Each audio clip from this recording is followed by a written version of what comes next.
मराठी माणसांची number 1 choice Marathi matrimony. Maval तालुक्यातील इंद्रायणी नदीवरील जीर्ण पूल कोसळून चौघांचा मृत्यू, 51 जण जखमी। मृतांच्या नातेवाईकांना 5 लाखांची शासकीय मदत जाहीर। दुर्घटनाग्रस्त पुलाचा भाग पाण्यात न काढला तर आज पुन्हा एनडीआरएफ कडून बचाव कार्य सुरू। पुलाखाली आणखी काही लोक अडकल्याची भीती। इंद्रायणी पुलावर 2 दुचाकी समोरासमोर आल्यानं वाद झाला, तर दुचाकी चालकांचा वाद पाहण्यासाठी पुलावर गर्दी झाली। एकाच वेळी पर्यटकांची गर्दी झाल्यानं पूल कोसळला। मुंबईतील 3 पर्यटक माथेरानच्या शेलॉट लेकमध्ये बुडाले। घटनास्थळी माथेरान पोलीस आणि सह्याद्री रेस्क्यू टीमकडून शोधकार्य सुरू।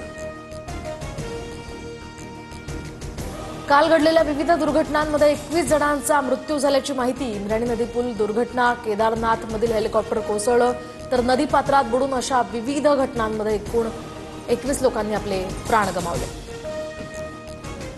मुंबई आणि उपनगरांमध्ये काल रात्रीपासूनच पावसाचा धुमाकूळ, तर रात्री 2 ते पहाटे 5 वाजेपर्यंत फोर्ट परिसरात सर्वाधिक 74 मिलीमीटर पावसाची नोंद।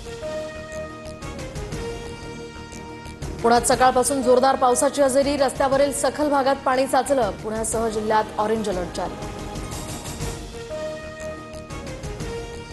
रत्नागिरी जिल्ह्यामध्ये पावसाची जोरदार बॅटिंग, तर आजही पावसाचा रेड अलर्ट। राजापूर शहरातल्या जवाहर चौकापर्यंत पुराचं पाणी।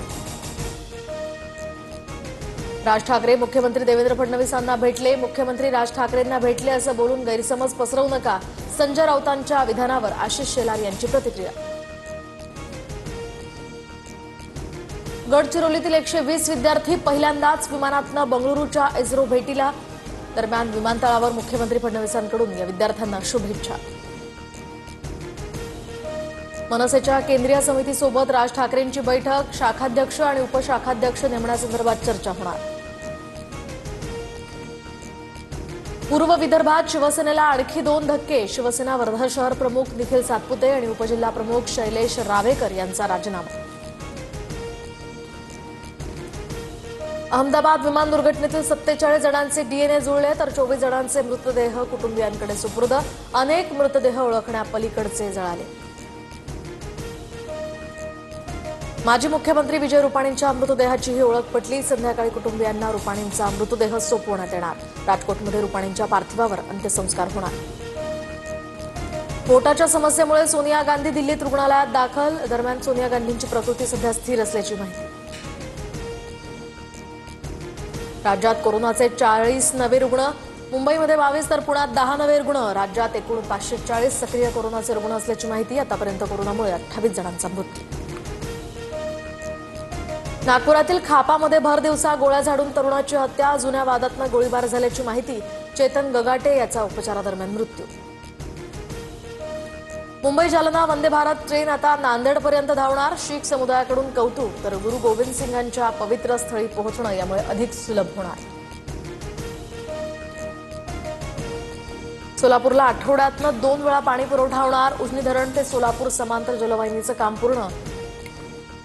सोरेगाव जलशुद्धीकरण केंद्रावर उजनी धरणातील पाणी पोहोचणार।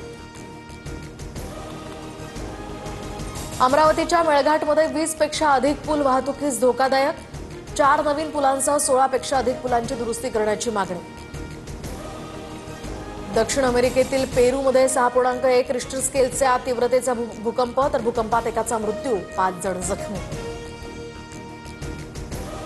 इराण आणि इस्रायलमध्ये संघर्ष सुरूच। आतापर्यंत इराणमध्ये 406 जणांचा मृत्यू, तर इस्रायलमधील 128 जण मारले गेल्याचा इराणचा दावा।